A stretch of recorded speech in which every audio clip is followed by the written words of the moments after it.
नमस्कार प्यारे बच्चों। आज हम आप सभी के लिए संख्याओं से संबंधित जितने भी फैक्ट होते हैं, संख्याओं के बारे में, हम किसके अंतर्गत कौन संख्या रखते हैं या संख्याओं से संबंधित तमाम उन सभी पहलुओं पर आज हम चर्चा करेंगे। और जैसा कि आप देख पा रहे हैं आपके सामने, आज मैंने जितनी भी संख्याएं होती हैं उन सभी का एक स्ट्रक्चर रखा है आपके सामने, जिससे इस स्ट्रक्चर के माध्यम से आप में से किसी को भी कोई दिक्कत ना हो। तो आज आपके लिए बहुत ही बेहतरीन रहने वाला है क्लास। आप सभी इस क्लास का जो है बढ़िया से एंजॉय कीजिए और ध्यान दीजिएगा। ये क्लास आपके लिए बहुत ही ज़्यादा इम्पोर्टेंट है। जैसा कि हम आपको बता दें,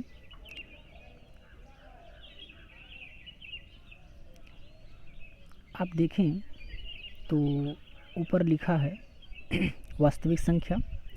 फिर इस वास्तविक संख्या के कई सारे सेगमेंट बनाए गए हैं, है ना। वास्तविक संख्या का एक सेगमेंट है परिमेय संख्या, दूसरा सेगमेंट है अपरिमेय संख्या। फिर परिमेय संख्या को दो सेगमेंटों में बांटा गया है ना, पूर्णांक और भिन्न में। फिर पूर्णांक को इस प्रकार से अगर आप देखें तो तीन पार्टों में बांटा गया है ना, एक आपका पॉजिटिव, एक आपका नेगेटिव और एक आपका पूर्ण संख्या। अब पूर्ण संख्या को भी दो पार्टों में बांटा गया है, ऐसे शून्य और प्राकृतिक संख्या। और भिन्न को तीन पार्टों में बांटा गया है, इस प्रकार से उचित भिन्न, अनुचित भिन्न और मिश्रित भिन्न। और आगे भी ये बंटवारा हुआ है। अगर आप देखें तो प्राकृतिक संख्याओं को फिर बांटा गया है चार प्रकार से, है ना, सम संख्या, विषम संख्या, भाज्य संख्या और अभाज्य संख्या। इस प्रकार से कई बंटवारे हैं, है ना। तो ये आज का क्लास आपके लिए बहुत ही ज़्यादा इम्पोर्टेंट है। आप अपना जो है कंसंट्रेशन लगाकर इस क्लास को सुने और बेहतरीन से बेहतरीन नॉलेज में इंक्रीजमेंट करें। ध्यान से देखें, हम आज आपके लिए जो है ये क्लास जो लाए हैं बहुत ही ज़्यादा इम्पोर्टेंट है। तो चलिए शुरू करते हैं। आप जैसा देख पा रहे हैं ऊपर लिखा है वास्तविक संख्या, जिसे हम अंग्रेजी में कहते हैं रियल नंबर। वास्तविक संख्या होती क्या है? देखो, वास्तविक संख्या किसे कहते हैं? तो वास्तविक संख्या हम उसे कहते हैं, आप पिछली वीडियो हमारे देखे होंगे, मैंने आपको संख्या रेखा बनाया था और संख्या रेखा पर तमाम जो है ऐसे कुछ संख्याओं को इंडिकेट किया गया था। आप ध्यान दिए होंगे, बीच में मैंने जीरो बनाया था, है ना, और इधर से आपका पॉजिटिव था और इधर आपका निगेटिव था। तो ये संख्या रेखा था, मैंने पिछले कुछ वीडियो में आपको बताए थे संख्या रेखा के बारे में। और ध्यान से देखें तो वास्तविक संख्या जो है वो किसे कहते हैं, हम सिंपल वे में समझ सकते हैं। ध्यान दें, वास्तविक संख्या किसे कहते हैं। देखिए, संख्या रेखा ये मैंने बनाया था, बीच में शून्य माना था इस प्रकार से, और इधर पॉजिटिव संख्याओं को लिखा था और इधर निगेटिव संख्याओं को लिखा था। और मैंने ढेर सारी संख्याओं को इस पर कैसे निरूपित किया जाए ये वीडियो में बताया था। तो वास्तविक संख्या किसे कहते हैं? वास्तविक संख्या उसे कहते हैं जिसे संख्या रेखा पर निरूपित किया जा सके। याद रखिएगा, ऐसी संख्याएं जिन्हें संख्या रेखा पर निरूपित किया जा सके वही संख्याएं वास्तविक संख्याएं कहलाती हैं। मतलब हम जिन संख्याओं का अंकन संख्या रेखा पर कर पाएँ वही हैं वास्तविक संख्याएं। तो ध्यान दीजिएगा, वास्तविक संख्याएं किसे कहते हैं आपको समझ में आया होगा। ऐसी संख्याएं जिनका हम निरूपण, प्रदर्शन संख्या रेखा पर कर सके वो कहलाती हैं वास्तविक संख्याएं। ठीक है, तो उम्मीद है कि आपको समझ में आ गया होगा। बस इतना समझ लीजिए कि लगभग जितनी भी संख्याएं होती हैं, आप जिनको लगभग जानते हैं, वो सभी के सभी वास्तविक संख्याएं ही हैं, सभी की सभी वास्तविक संख्याएं ही हैं। तो वास्तविक संख्याओं के अगर हम पार्ट्स की चर्चा करें तो वास्तविक संख्याओं के दो पार्ट हैं, जैसा कि आप देख पा रहे हैं, एक परिमेय संख्या और एक अपरिमेय संख्या। तो पहले हम चर्चा करेंगे परिमेय संख्या के बारे में। परिमेय संख्या किसे कहते हैं? जैसे हम अंग्रेजी में जानते हैं रेशनल नंबर के नाम से, रेशनल नंबर अंग्रेजी नाम है, हिंदी में परिमेय संख्या कहते हैं। तो चलिए जानते हैं परिमेय संख्या है क्या। ध्यान दीजिएगा, परिमेय संख्या का मतलब हुआ ऐसी संख्या जिसे हम p बाई क्यू के रूप में प्रदर्शित कर सकें। p का मतलब अंश होता है और q का मतलब हर होता है। याद रखिएगा, इसे हम बटे के चिन्ह के रूप में भी जानते हैं। तो p अंश है, q क्या है, हर है। तो परिमेय संख्या हम किसे कहते हैं? परिमेय संख्या हम उसे कहते हैं जिसे हम p बाई क्यू के रूप में प्रदर्शित कर सकें, लेकिन जो इसका हर है q, ये डज नॉट इक्वल 0 की होना चाहिए, अर्थात हर शून्य के बराबर नहीं होना चाहिए। जैसे मैं लिखना चाहूँ, अगर एग्जाम्पल लिखना चाहूँ, जैसे मैं लिख दूँ 2/3, 5/7, है ना, 11/13, है ना, 5/11, या ऐसे ढेर सारे मैं एग्जाम्पल लिख सकता हूँ। उन सभी को हम क्या कहते हैं? परिमेय संख्या कहते हैं। कुछ और एग्जाम्पल की अगर हम चर्चा करें, जैसे मैं लिखूँ 2, 3/7, 0, 5/19, 1/3, ऐसे ढेर सारे एग्जाम्पल हम जो है लिख सकते हैं, जो कि परिमेय संख्या कहलाती हैं। याद रखना, अब आप सोच रहे होंगे, हो सकता है कि आप सोच रहे हो 2 आपका परिमेय संख्या तो नहीं है, क्योंकि इसे तो p बाई क्यू के रूप में लिख ही नहीं पा रहे हैं। तो याद रखिएगा, 2 आपका परिमेय संख्या है। अब वो कैसे है?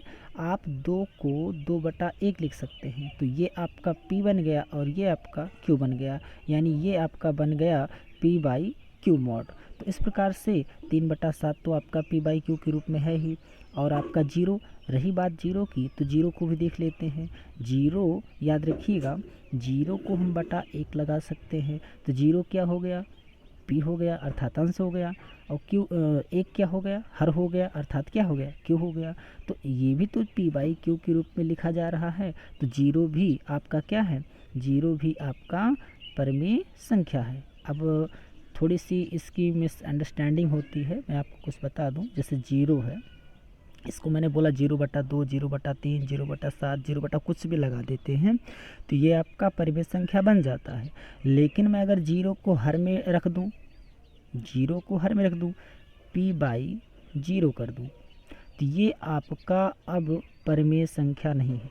याद रखिएगा, अब ये आपका परिमेय संख्या नहीं है। क्यों नहीं है? क्योंकि इसका जो हर है वो 0 हो गया, और किसी भी भिन्न में, याद रखिएगा, किसी भी भिन्न में अगर इसका हर 0 हो गया तो उसकी वैल्यू इनफाइनाइट बन जाती है। याद रखिएगा, उसकी वैल्यू इनफाइनाइट बन जाती है। इनफाइनाइट का मतलब होता है अनंत बन जाती है, यानी इसकी गणना अब हम नहीं कर सकते। तो इस प्रकार से हम 0 को परिमेय तो कह सकते हैं, लेकिन डिपेंड करता है कि 0 अंश में ही होना चाहिए। तो इस प्रकार से 0 भी आपका क्या हो गया? परिमेय संख्या हो गया। ठीक है, चलिए 5/19, ये भी देखिए p बाई क्यू के रूप में लिखा है। तो p बाई क्यू के रूप में आपका 5 जो है p है, यानी अंश है।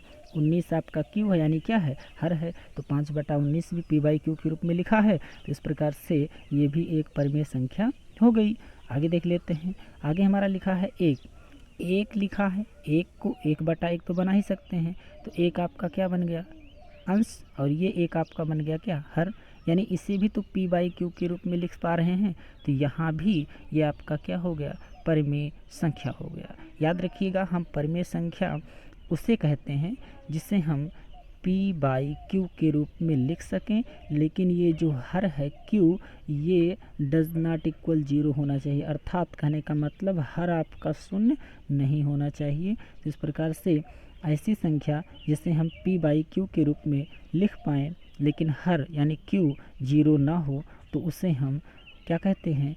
परिमेय संख्या कहते हैं। ये आपको समझ में आ गया होगा परिमेय संख्या किसे कहते हैं। चलिए कुछ हम एग्जाम्पल देख लेते हैं कुछ बातें और जान लेते हैं परिमेय संख्या के बारे में। परिमेय संख्या के बारे में कुछ अगर हम और जानें, जैसे कि हम कुछ एग्जाम्पल आपके सामने लिख रहे हैं, आप चूज कीजिए, सेलेक्ट कीजिए आखिर परिमेय संख्या कौन है। चलिए आपके सामने लिख रहे हैं।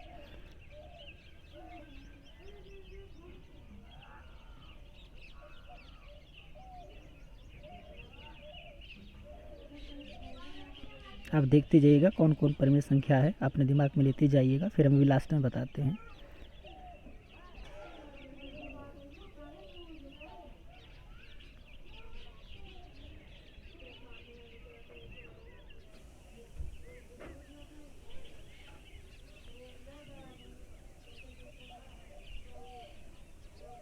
देखिए मैंने ज़्यादा नहीं लिखा है, बस 5 एग्जाम्पल लिखे हैं। अब आप इसमें सेलेक्ट कीजिए कि आखिर कौन सी परिमेय संख्या है, परिमेय संख्या कौन है, चलिए सेलेक्ट कीजिए।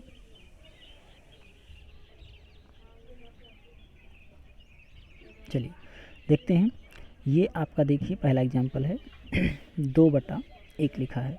2/1 लिखा है तो क्या ये p/q के रूप में लिखा है, बताएं।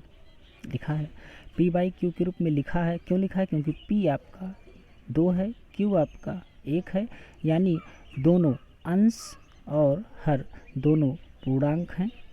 पूर्णांक होने के साथ साथ इसका हर 0 नहीं है, तो ये आपका p/q के रूप में लिखा है, अतः इसे हम परिमेय संख्या कह सकते हैं। तो इस प्रकार से 2/1 आपका क्या हो गया, परिमेय संख्या हो गया। चलिए आगे चलते हैं। 3/0 लिखा है, यानी 3/0 लिखा है। अब आप देखें, बताएं 3/0 आपका परिमेय संख्या है कि नहीं है? नहीं है। क्यों नहीं है? क्योंकि अगर हम देखें तो इसका जो हर है यानी q, जिसे हम q मानते हैं हर को, ये आपका 0 के बराबर हो गया है। तो याद रखिएगा, ये आपका q हर 0 हो गया है, तो इसकी वैल्यू जो बनेगी वो इनफाइनाइट बनेगी, यानी अनंत बनेगी, जिसकी गणना हम नहीं कर सकते। तो 3/0 आपका क्या हो गया, परिमेय नहीं है। 3/0 परिमेय नहीं है, याद रखिएगा। √3/2 ये आप बताइए क्या है?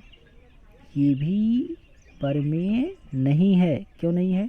क्योंकि हर तो ठीक है, क्यों है, ये आपका 0 नहीं है, ये तो ठीक है, लेकिन आपका अंश जो है वो p एक पूर्णांक होना चाहिए। याद रखिएगा, अंश आपका क्या होना चाहिए, एक पूर्णांक होना चाहिए, और √3 ये पूर्णांक नहीं है। यानी जैसे हम अभी आपको बताए कि परिमेय संख्या उसे कहते हैं जिसे p/q के रूप में लिख सके, तो p आपका पूर्णांक होना चाहिए, q आपका पूर्णांक होना चाहिए। याद रखिएगा, है ना। बस इतना शर्त है कि q जो है वो आपका 0 नहीं होना चाहिए, है ना, जबकि 0 पूर्णांक ही माना जाता है। तो इस प्रकार से, लेकिन हम हर को 0 ना माने, ये हमारे लिए शर्त होती है। तो इस प्रकार से याद रखिएगा, यहाँ पर जो लिखा है √3/2, है ना, ये आपका परिमेय संख्या नहीं है।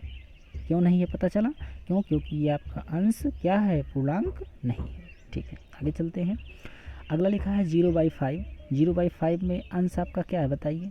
इंटीजर है, अर्थात पूर्णांक है। अंश क्या है? पूर्णांक है। और आपका 5 जो हर में लिखा है, ये भी आपका पूर्णांक है, और 0 भी नहीं है, है ना। तो इस प्रकार से अगर आपसे पूछा जाए कि 0/5 परिमेय है कि नहीं, तो आप कहेंगे कि ये परिमेय है। और याद रखिएगा, इसको सॉल्व करने पर इसकी वैल्यू क्या आ जाएगी, 0 आ जाएगी, है ना। जब कभी भी किसी भी भिन्न में अंश बन जाए 0 और हर में कुछ भी आप लिख दें, है ना, इनफाइनाइट को छोड़कर, तो इसकी वैल्यू हमेशा क्या बनेगी, 0 बनेगी। याद रखिएगा, ठीक है ना। चलिए आगे चलते हैं। आगे लिखा है तो 0/5 क्या हुआ, 0/5 परिमेय है। 6 बताइए क्या है? अब आप जानते हैं 6 आपका वास्तव में पूर्णांक है, तो 6 को 6/1 भी लिख सकते हैं, 6/1 लिख सकते हैं। तो ये आपका p बना, ये आपका क्या बना, q बना, यानी p/q फॉलो कर रहा है, तो ये भी आपका परिमेय संख्या हो गया। 6 आपका परिमेय संख्या हो गया। तो याद रखिएगा, ये सब कुछ जो एग्जाम्पल आपके सामने लिखे थे, ये परिमेय संख्याओं के लिखे थे। उम्मीद है आपको समझ में आया होगा। चलिए आगे चलते हैं। आगे हमें जानना है परिमेय संख्या के बारे में। चलिए मैंने यहाँ देखिए कुछ एग्जाम्पल लिख रखे हैं परिमेय संख्या के, आप इसमें सोच के बताइए कौन कौन परिमेय है। देखिएगा, इसमें आपका 1/2 परिमेय है ही, 3/5 है ही, 6 है ही, 0, हाँ एक देखिए नई चीज़ मिली है, 2 सही 1/3। अच्छा, ये आपका कैसा रूप है, ये मिश्रित रूप है। इसको जब आप सॉल्व करेंगे तो ये 3 का 2 में मल्टीप्लाई होगा और 1 आपका ऐड होगा, यानी आपका आ जाएगा 3 दूना 6 और 1 मिलकर 7, यानी आएगा 7/3। तो ये भी तो आपका पी के रूप में फॉलो कर रहा है, तो ये भी आपका क्या हुआ, परिमेय संख्या हो गई। आगे लिखा है 4/5, है ना, आगे क्या लिखा है 4/5 और फिर 11/19। तो ये सारे एग्जाम्पल जो लिखे गए हैं वो परिमेय संख्या के लिखे गए हैं। ठीक है, उम्मीद है कि आपको परिमेय संख्या के बारे में समझ में आया होगा। आगे चलते हैं। देखिए इसका एक और सेगमेंट है वास्तविक संख्या का, वो है अपरिमेय संख्या। अपरिमेय संख्या किसे कहते हैं? देखिए ये आपका अंग्रेजी में नाम आता है इरेशनल नंबर। अपरिमेय संख्या को अंग्रेजी में कहते हैं इरेशनल नंबर। और इरेशनल नंबर किसे कहते हैं, ध्यान दीजिएगा।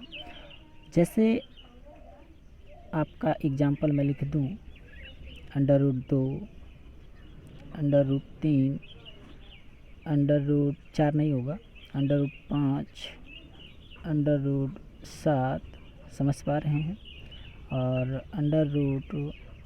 आपका हो जाएगा 11। मैं ऐसा नहीं कि इस प्रकार से लिख रहा हूँ, मुझे याद है। इसमें देखिए अपरिमेय संख्या की कोई फिक्स फ्रीक्वेंसी नहीं है कि हाँ ये यही वाला जो है अपरिमेय संख्या होगा। अपरिमेय संख्या के बारे में बस आप इतना समझ लीजिए कि अपरिमेय संख्या जो होती है वो आपका किसे कहते हैं, जैसे जितनी भी अभाज्य संख्याएं होती हैं, जितनी भी क्या होती हैं, अभाज्य संख्याएं होती हैं, अभाज्य संख्याओं का nवां मूल, याद रखिएगा, अभाज्य जितने भी होते हैं संख्याएं, उनका nवां मूल जब हम निकालते हैं तो वही आपका कहलाता है अपरिमेय संख्या। जैसे अभाज्य संख्याएं कौन कौन है, 2 हैं, आगे बताऊंगा अभी आपको, 3 हैं, 5 हैं, 7 हैं, आगे भी 11, 13 ऐसे करके। तो इनका nवां मूल अगर आप निकालते चले जाएं तो ये सब आपके कहलाएंगे क्या, अपरिमेय संख्या। √2, √3, √5, √7, √11, समझ पा रहे हैं। तो इसका जो है देखो, इसका अभाज्य संख्याओं का जो अब मैंने अपरिमेय संख्या बनाया, इसका विस्तृत चर्चा तब हम करेंगे जब आपको मैं टॉपिक पढ़ाऊँगा घातांक एवं करणीय। जब मैं आपको टॉपिक पढ़ाऊँगा, याद रखिएगा कौन सा टॉपिक, घातांक एवं करणीय। इस टॉपिक को जब मैं पढ़ाऊँगा तो आपको बहुत बढ़िया लेवल से बताऊँगा कि अपरिमेय संख्या क्या चीज़ होती है। ठीक है, चलिए आगे चलते हैं। आगे चलते हैं तो परिमेय संख्या को मैंने समझ लिया था, परिमेय संख्या किसे कहते हैं। अब देखिए परिमेय संख्या के यहाँ 2 पार्ट बनाए गए हैं। एक आपका बनाया गया है पूर्णांक, इंटीजर जिसे कहते हैं, और एक आपका बनाया गया है भिन्न। तो पूर्णांक किसे कहते हैं, ध्यान दीजिएगा। पूर्णांक पहले जान लेते हैं। देखिए पूर्णांक का यहाँ पर मैंने 3 स्ट्रक्चर तैयार किया है, जिसे अंग्रेजी में इंटीजर कहते हैं। तो याद रखिएगा, जितनी भी पॉजिटिव संख्याएं होती हैं, जितनी भी नेगेटिव संख्याएं होती हैं, और आपके 0 से ले करके अनंत तक की गिनती जो होती है, 0 से लेकर के अनंत तक की जो गिनतियाँ होती हैं, जिन्हें हम पूर्ण संख्या कहते हैं, इन तीनों को मिला करके हम क्या कहते हैं, पूर्णांक कहते हैं। याद रखिएगा, पूर्णांक अकेला कोई नहीं है। पूर्णांक में पॉजिटिव समस्त जितनी होती हैं वो आती हैं, नेगेटिव भी जितनी होती हैं वो भी आती हैं, और पूर्ण संख्या भी आती हैं। तो पहले हम जान लेते हैं पूर्ण संख्या के बारे में। पूर्ण संख्या क्या चीज़ है, पूर्ण संख्या किसे कहते हैं। देखिए यहाँ पर मैंने एग्जाम्पल रख रखा है पूर्ण संख्या के बारे में। आप पॉजिटिव नेगेटिव तो जानते ही होंगे, मैंने संख्या रेखा में पढ़ा रखा है। आगे मैं बताना चाहूँगा कि पूर्ण संख्या क्या चीज़ है।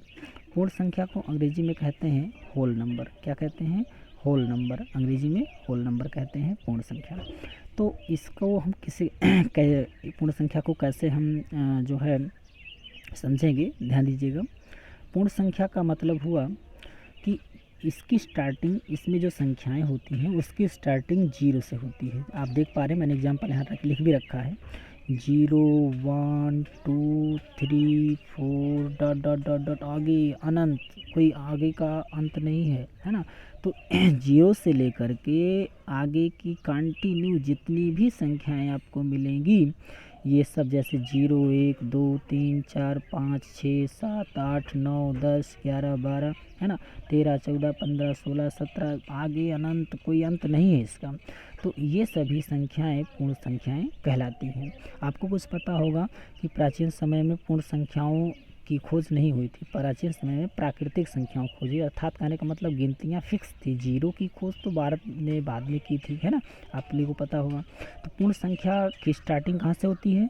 जीरो से। 0 1 2 3 4 5 6 7 8 9 10 ऐसे लास्ट तक, है ना, मतलब अनंत तक, इसका कोई अंत नहीं है। तो ये हो गया पूर्ण संख्या। अब हम देखें तो पूर्ण संख्या की दो कैटेगरी है। पूर्ण संख्या की कितनी कैटेगरी है? दो कैटेगरी है।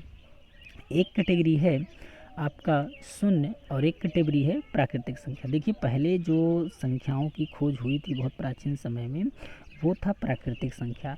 प्राकृतिक संख्या को अंग्रेजी में किससे कहते हैं? नेचुरल नंबर्स कहते हैं। नेचुरल नंबर्स मीन्स क्या होता है? प्राकृतिक संख्या। और बाद में जब भारत ने शून्य की खोज की, आप लोग जानते होंगे शून्य एक ऐसी डिजिट थी, एक ऐसी इकाई थी जिसके द्वारा जो है हम बहुत सी कैलकुलेशन को बेटर तरीके से कर पाएँ। तो शून्य बहुत ही अहम रोल करता है किसी भी कैलकुलेशन में। और फिर शून्य की जब बाद में खोज हुई तो शून्य को इसी प्राकृतिक संख्या में ऐड कर दिया गया। याद रखिएगा, शून्य को प्राकृतिक संख्याओं में क्या किया गया? ऐड कर दिया गया। तो वो कहलाया आपका क्या? पूर्ण संख्या। तो क्या कहलाया आपका? पूर्ण संख्या। तो इस प्रकार से ये आपका जो है पूर्ण संख्या दो कैटेगरियों में बटा है, एक आपका शून्य और एक आपका प्राकृतिक संख्या। शून्य के बारे में थोड़ा सा जान लीजिए क्योंकि बहुत इंपॉर्टेंट है। याद रखिएगा, शून्य की कोई वैल्यू नहीं होती। वैसे अगर ये अपने आप में अकेला रहता है तो इसकी कोई वैल्यू नहीं होती, लेकिन अगर किसी भी डिजिट के, है ना, डिजिट के आगे पीछे ये दशमलव में कहीं ना कहीं इसका बहुत अहम रोल हो जाता है। फिलहाल कुछ बातें और जान लीजिए। शून्य को ना तो पॉजिटिव मानते हैं, याद रखिएगा, शून्य को ना तो पॉजिटिव मानते हैं और ना ही आपका निगेटिव है। शून्य ना तो पॉजिटिव है ना ही निगेटिव है, याद रखिएगा। बस शून्य ऐसी वैल्यू होती है, जैसे आप संख्या रेखा उस दिन पढ़े थे, संख्या रेखा में जो मिडिल का वैल्यू होता है, मिडिल को हम बॉर्डर जैसे कह सकते हैं, वो हमारा जीरो होता है, शून्य होता है। शून्य ना तो पॉजिटिव होता है और ना ही निगेटिव होता है। तो आगे चलते हैं। आगे पूर्ण संख्या का देखिए दो सेगमेंट है, एक मैंने बताया शून्य और एक मैंने अभी बताना शुरू कर रहा हूँ, एक है प्राकृतिक संख्या। तो प्राकृतिक संख्या की स्टार्टिंग कहाँ से होती है? प्राकृतिक संख्या की स्टार्टिंग एक से होती है। 1 2 3 4 5 6 7 8। याद रखिएगा, मैंने अभी बताया पूर्ण संख्या की स्टार्टिंग जीरो से हो रही है, 0 1 2 3 4 5 6 7 ऐसे। लेकिन प्राकृतिक संख्या की स्टार्टिंग कहाँ से हो रही है? एक से हो रही है। प्राकृतिक संख्या की स्टार्टिंग कहाँ से हो रही है? एक से हो रही है। 1 2 3 4 5 6 7 8 9 10 11 12 अनंत तक, है ना। और एक बात और समझें, पूर्ण संख्या और प्राकृतिक संख्या में सब कुछ मिलता है। याद रखिएगा, पूर्ण संख्या और प्राकृतिक संख्या में सब कुछ मिल रहा है।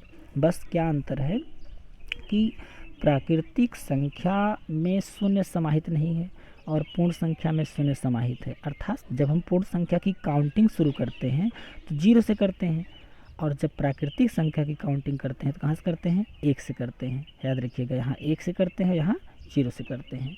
तो अगर हम कह दें कि भैया सभी प्राकृतिक संख्याएं, क्या ये सभी प्राकृतिक संख्याएं इसके अंतर्गत मिलेंगी? तो आप कहेंगे बेसिकली मिलेगी, ज़रूर मिलेगी, क्योंकि इसमें पूरा पूरा ही मिल रहा है। तो याद रखिएगा, तो हम कह सकते हैं कि सभी प्राकृतिक संख्याएं हमारी क्या हैं? पूर्ण संख्याएं हैं। ठीक है, लेकिन मैं ऐसा नहीं कह सकता कि सभी पूर्ण संख्याएं हमारी क्या हैं? प्राकृतिक संख्याएं। क्यों नहीं कह सकता?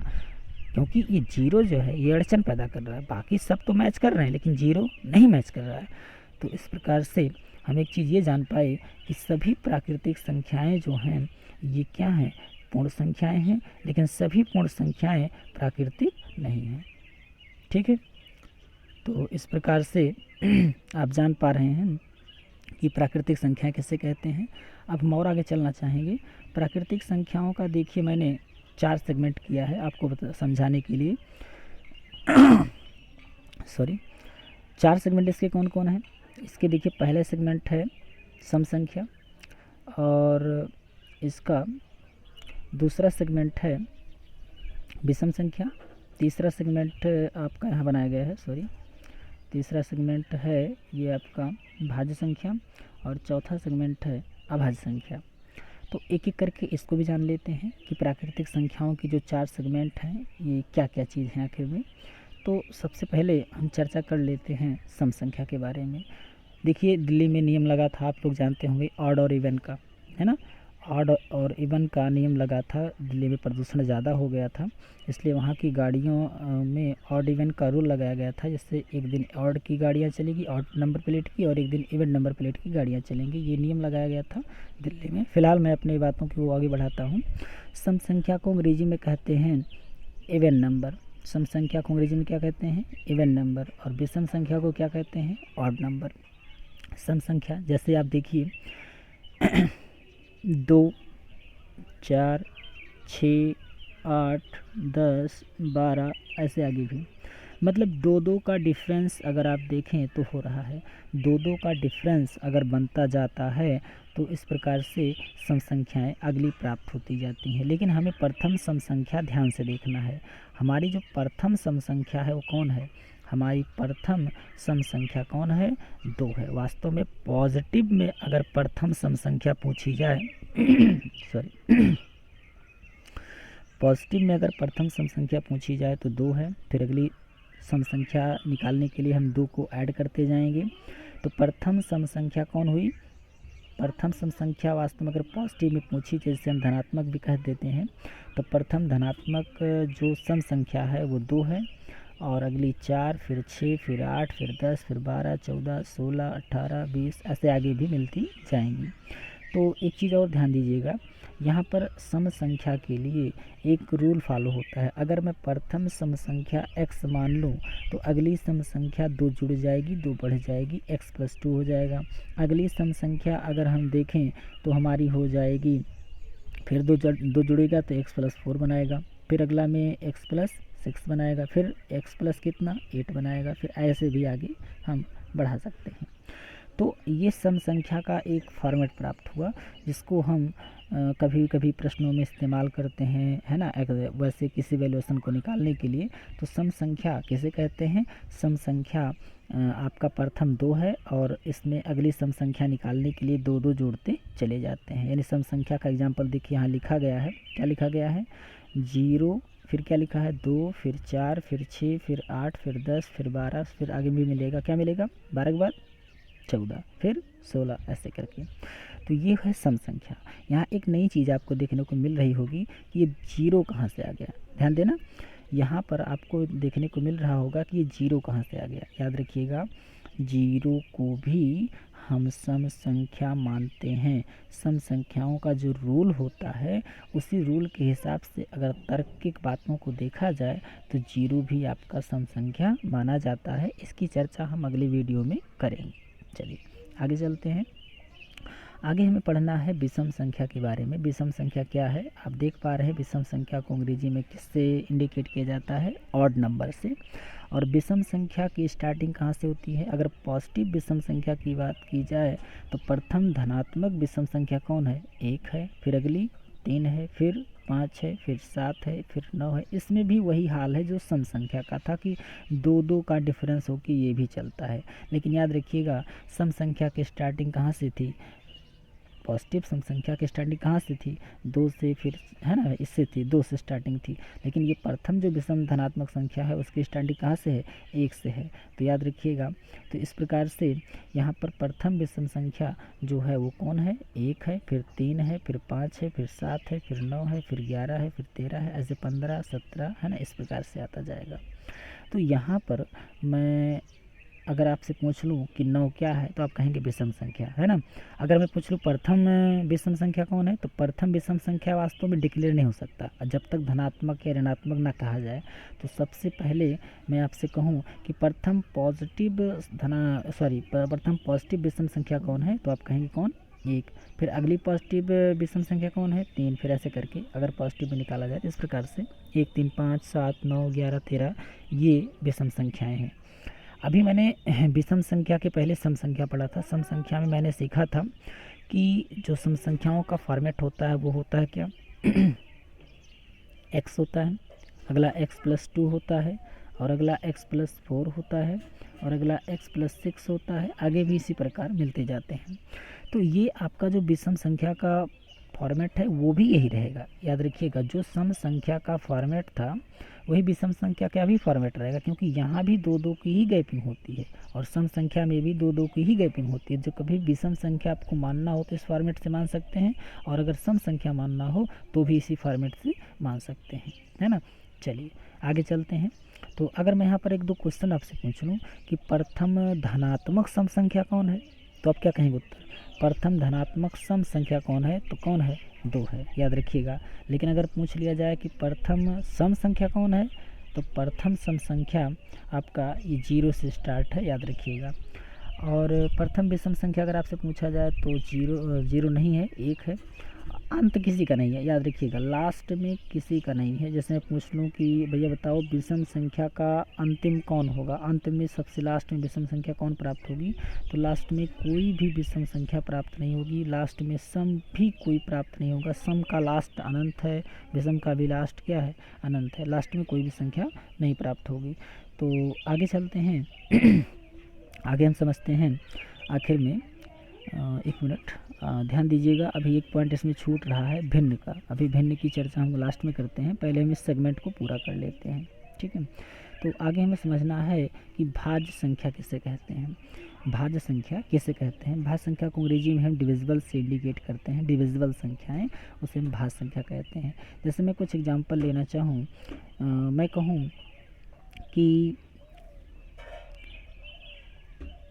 4 के बारे में अगर ध्यान से देखा जाए तो 4 हमारा किन किन संख्याओं से कट सकता है?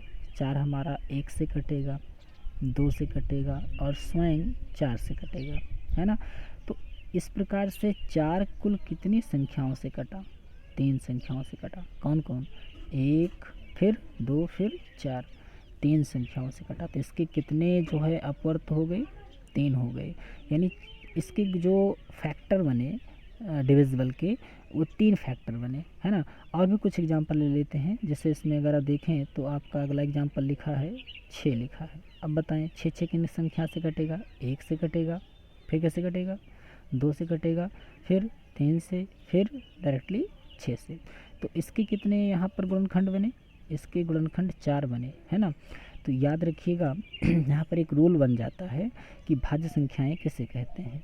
भाज्य संख्या हम उसे कहते हैं जिसके 2 या 2 से अधिक, जिसके 2 या 2 से अधिक, गलत हो गया थोड़ा सा, ध्यान दे फिर से। भाज्य संख्या किसे कहते हैं? जिसके 2 से अधिक, जिसके 2 से अधिक, मैं लिख देता हूँ, जिसके 2 से अधिक, याद रखिएगा, जिसके 2 से अधिक गुणनखंड हों, जिसके 2 से अधिक गुणनखंड हों उसे क्या कहते हैं? भाज्य संख्या। आप अगर देखें तो 4 का कितना गुणनखंड मिला था? 3 मिला था। 4 किससे किससे कटेगा?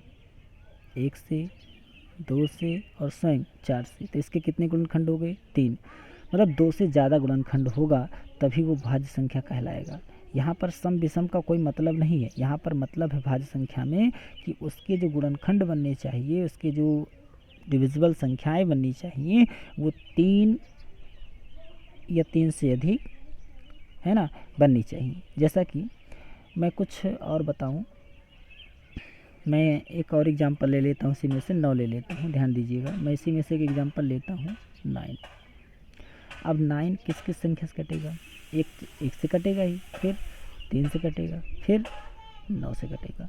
तो इसके तो 3 फैक्टर बने, तो ये भी तो आपका जो है 3 फैक्टर बन गया। तो ये भी आपका 9 क्या है? भाज्य संख्या है, क्योंकि ये 3 से कटा, 1 से कटा और 9 से कटा। एक एग्जांपल और ले लेते हैं, इसमें एक एग्जांपल ले लेते हैं यहाँ पर 15। देखिएगा 15 जो है, इसको अगर हम देखें तो ये 1 से कटेगा, फिर 3 से कटेगा, फिर 5 से कटेगा, फिर ये स्वयं 15 से कटेगा। इसके तो 4 भैया बन गए, है ना। तो इस प्रकार से 4 इसके गुणनखंड बन गए, तो ये भी आपका क्या हुआ? भाज्य। तो एक नियम जो बना वो ये बना कि भाज्य संख्या किसे कहते हैं? जिसके 3 या 3 से अधिक, जिसके 3 या 3 से अधिक गुणनखंड होंगे वो भाज्य संख्या है। इसको और भी तरीके से कह सकते हैं, जिसके 2 से अधिक, 2 से अधिक हों, 2 से अधिक दोनों बातें एक ही हो रही हैं, चाहे कहिए 2 से अधिक और चाहे कहिए 3 या 3 से अधिक, है ना। तो इस प्रकार की जो गुणनखंड बने वो कहलाएगा भाज्य संख्या। मैं यहाँ पर कुछ एग्जाम्पल भी लिखा हूँ। क्या क्या लिखा हूँ? 4 लिखा हूँ, फिर क्या लिखा हूँ? 4, 6, 8, 9, 10, 11, सॉरी 10 के बाद 12, 15, इस प्रकार से, है ना। तो 15 के बाद क्या आएगा? अगर मैं 15 के बाद कुछ एग्जाम्पल लिखूँ, 1 मिनट, मैं भाज्य संख्या का कुछ एग्जाम्पल अगर लिखूँ तो क्या बनेगा? देखिएगा, पहला धनात्मक भाज्य संख्या कौन बना? 4 बना, फिर 6 बना, फिर आपका बनेगा 8 बनेगा, है ना, फिर 9 बनेगा, फिर 10 बनेगा, और 10 के बाद 12 बनेगा, 12 के बाद 14 बनेगा, 14 के बाद 15 बनेगा। देखो यहाँ सम विषम से कोई मतलब नहीं है ना। 15 के बाद आपका कौन सा बनेगा? 16 बनेगा। 16 के बाद क्या हो जाएगा? आपका हो जाएगा 18, फिर 20, है ना, फिर 21, ऐसा करके ढेर सारी। तो इस प्रकार से ये सारे एग्जाम्पल किसके हो गए? भाज्य संख्या के, है ना। तो ये सारे एग्जाम्पल किसके हो गए? भाज्य संख्या के। चलिए तो आगे चलते हैं। इस पर आगे हमें ये समझना है अभाज्य संख्या के बारे में, ध्यान देना। आगे हमें समझना है अभाज्य संख्या के बारे में। भाज्य संख्या हम किसे कहते हैं? जिसके 3 या 3 से अधिक गुणनखंड हो, जिसके 3 या 3 से अधिक गुणनखंड हो उसे क्या कहते हैं? भाज्य संख्या कहते हैं, है ना। और अब आगे चर्चा करते हैं कि अभाज्य संख्या किसे कहते हैं। अभाज्य संख्या को हम प्राइम नंबर से इंडिकेट करते हैं। अभाज्य संख्या को हम प्राइम नंबर से इंडिकेट करते हैं। अब अभाज्य संख्या किसे कहते हैं? जैसे मैंने अभी आपको भाज्य संख्या में बताया कि इसके 3 या 3 से अधिक गुणनखंड होने चाहिए, वैसे भाज्य संख्या में सिर्फ, याद रखना, सिर्फ इसके 2 ही गुणनखंड होने चाहिए, ना तो 2 से कम ना तो 2 से अधिक। जिसके 2 ही गुणनखंड बनेंगे वो अभाज्य संख्या कहलाएगा। जैसे मैं कुछ एग्जाम्पल लिखा हूँ, आप ध्यान से देखिए। ये एग्जाम्पल लिखा है 2, 3, 5, 7, 11, 13, है ना। 13 के बाद फिर 17 लिखा है, फिर 19 है ना, इस प्रकार से। तो अगर मैं बात करूँ 2 की, तो 2 के कितने गुणनखंड बनेंगे? एक तो 1 से कटेगा, फिर ये 2 से भी कटेगा। तो ये इसके सिर्फ 2 ही आपके ये फैक्टर बन पाए। तो इस प्रकार से ये 2 क्या हो गया? अभाज्य संख्या। अच्छा, एक बात और जान लीजिए, 2 एकमात्र ऐसी संख्या है, याद रखिएगा, 2 एकमात्र ऐसी संख्या है जो सम भी है और अभाज्य भी है। याद रखिएगा, 2 एकमात्र ऐसी संख्या है, मैं फिर से लिख देता हूँ,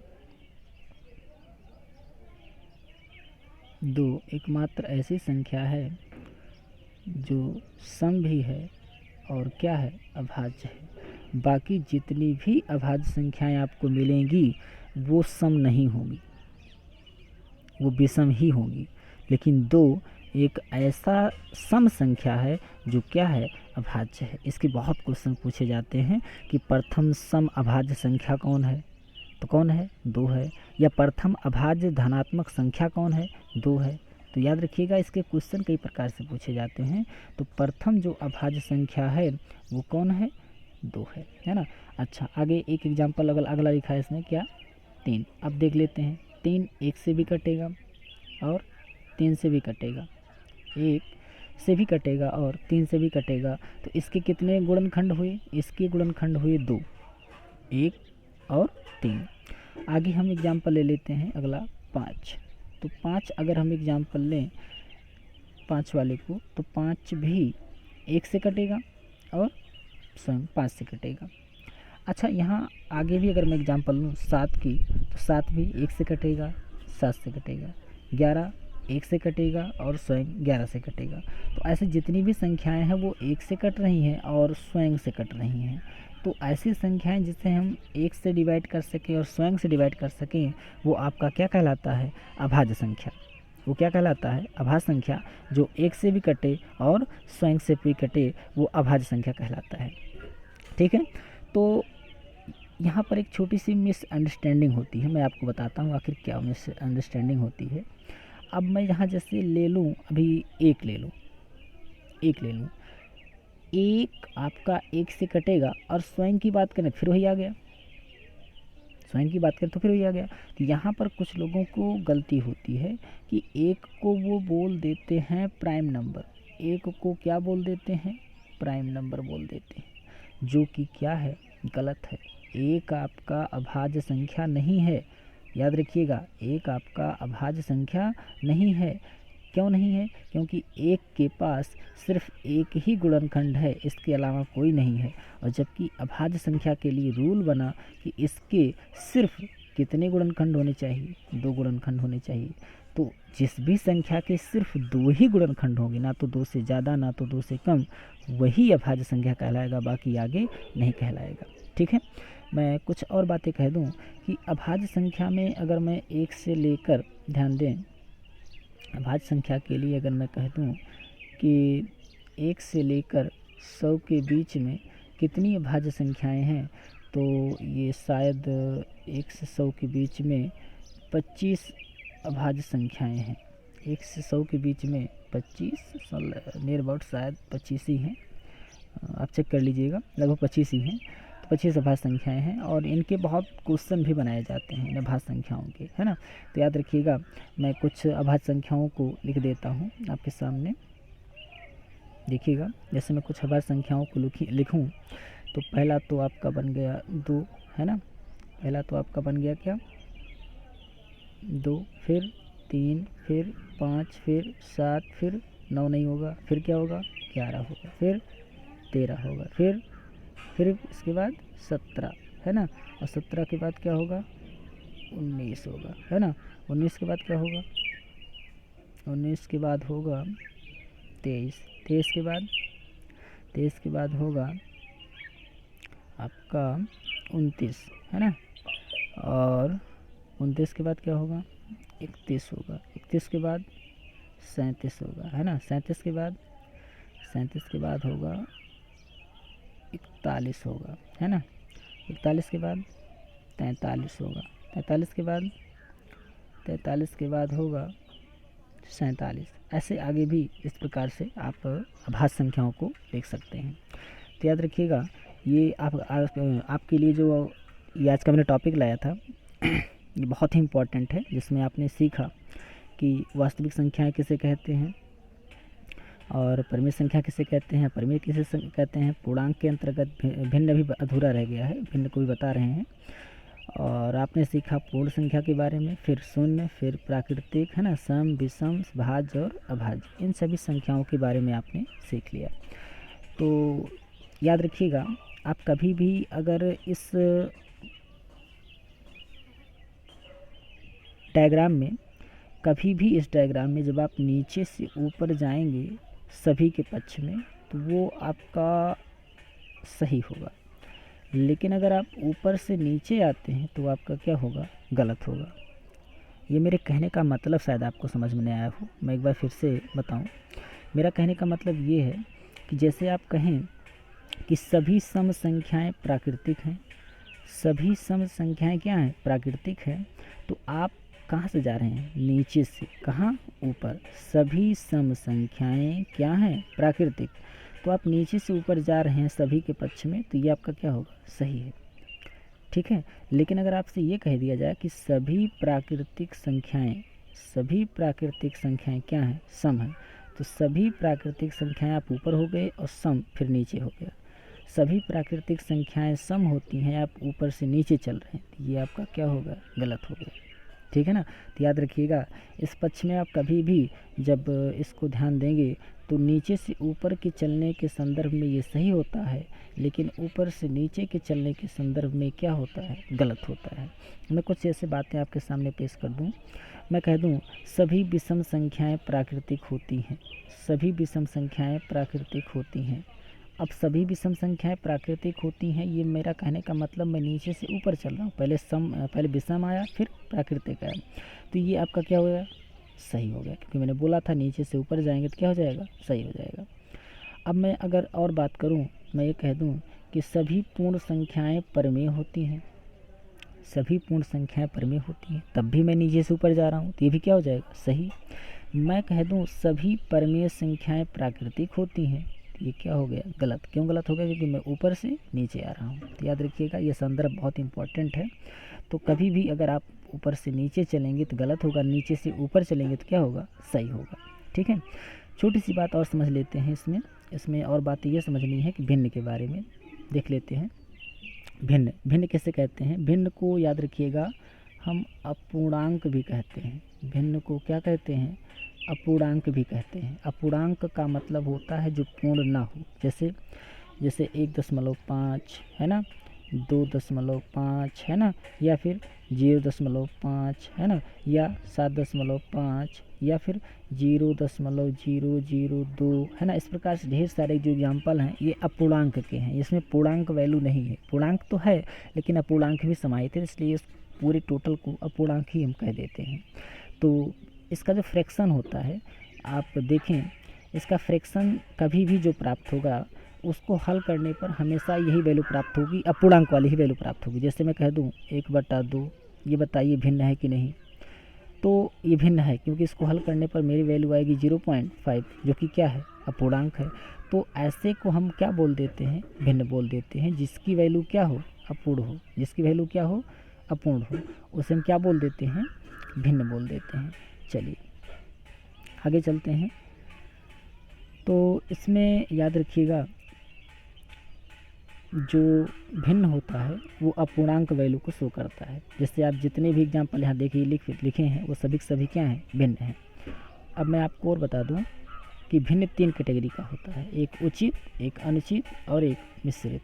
उचित में क्या होता है, आप अगर एग्जाम्पल को देखें तो उचित में लिखा है 1/2, 3/7, 4/5, ये तो लिखा है। तो ऐसे में यहाँ पर उचित भिन्न में अंश क्या होता है, उचित भिन्न में अगर हम भिन्न को p/q से इंडिकेट करें, ठीक है, तो अगर हम p/q से इंडिकेट करें तो इसमें p जो होता है वो छोटा होता है किससे, q से, किसमें, उचित भिन्न में। और अगर मैं अनुचित भिन्न की बात करूं तो इसमें आपका जो रिलेशन बनता है p और q का, उसमें आपका q जो होता है वो क्या होता है, q आपका जो होता है वो छोटा होता है, यानी अंश क्या होता है, बड़ा होता है, किसमें, अनुचित भिन्न में। तो याद रखिएगा ये आपका भिन्न है, अनुचित भिन्न। और रही बात मिश्रित भिन्न की, तो अनुचित भिन्न को ही अगर हम हल करते हैं तो मिश्रित भिन्न बन जाता है। जैसे आप देखें 2 सही 3/5 है ना, 2 सही 1/2, ये जो एग्जाम्पल लिखे हैं ये सारे कैसे भिन्न हैं, मिश्रित भिन्न है ना। मैं जैसे एक चर्चा कर लूँ, अनुचित भिन्न लिखा है 3/2, 3/2 को जब हम 2 से भाग करेंगे तो एक बार जाएगा, एक शेष बचेगा, और 2 से भागी किए थे तो इसका जो मिश्रित रूप बना वो बना 1 सही 1/2। ठीक है, तो इस प्रकार से आप देख पा रहे हैं कि हमने आपके सामने ये पूरा का पूरा संख्याओं से संबंधित डाटा रख दिया है ना। उम्मीद है कि आप लोगों को अधिक से अधिक समझ में आया होगा। अब हम कुछ और चर्चा कर लेते हैं इसके कुछ बातों पर। अब मैं जैसे 2-4 क्वेश्चन पूछ लूँ, जैसे मैं कह दूँ ये बताइए सभी भिन्न अगर मैं कह दूँ कि सभी भिन्न परमेय हैं कि नहीं, सभी भिन्न परमेय हैं कि नहीं, तो आप क्या कहेंगे, आप कहेंगे सही, क्योंकि मैं नीचे से ऊपर चला। अब मैं कह दूँ कि सभी पूर्ण संख्याएं परमेय होती हैं, तो ये भी क्या हो गया, सही। लेकिन मैं कह दूं कि सभी पूर्ण संख्याएं प्राकृतिक होती हैं, तो ये क्या हो गया, ये गलत हो गया, क्योंकि मैं ऊपर से नीचे आया। ठीक है ना। तो मैं कुछ क्वेश्चन की चर्चा अगली वीडियो में करूँगा। इस वास्तविक संख्याओं से संबंधित जो है बहुत से क्वेश्चनों की चर्चा अगली वीडियो में करेंगे। आज हम आप सभी को इन सभी संख्याओं के बारे में परिचित कराए हैं, तो उम्मीद है आपको समझ में आया होगा। और अगर कहीं भी कुछ कमियां बनी होंगी, आपको कमी लग रही होगी, तो उसको आप कमेंट में ज़रूर बताइएगा। तब तक के लिए धन्यवाद, नमस्कार।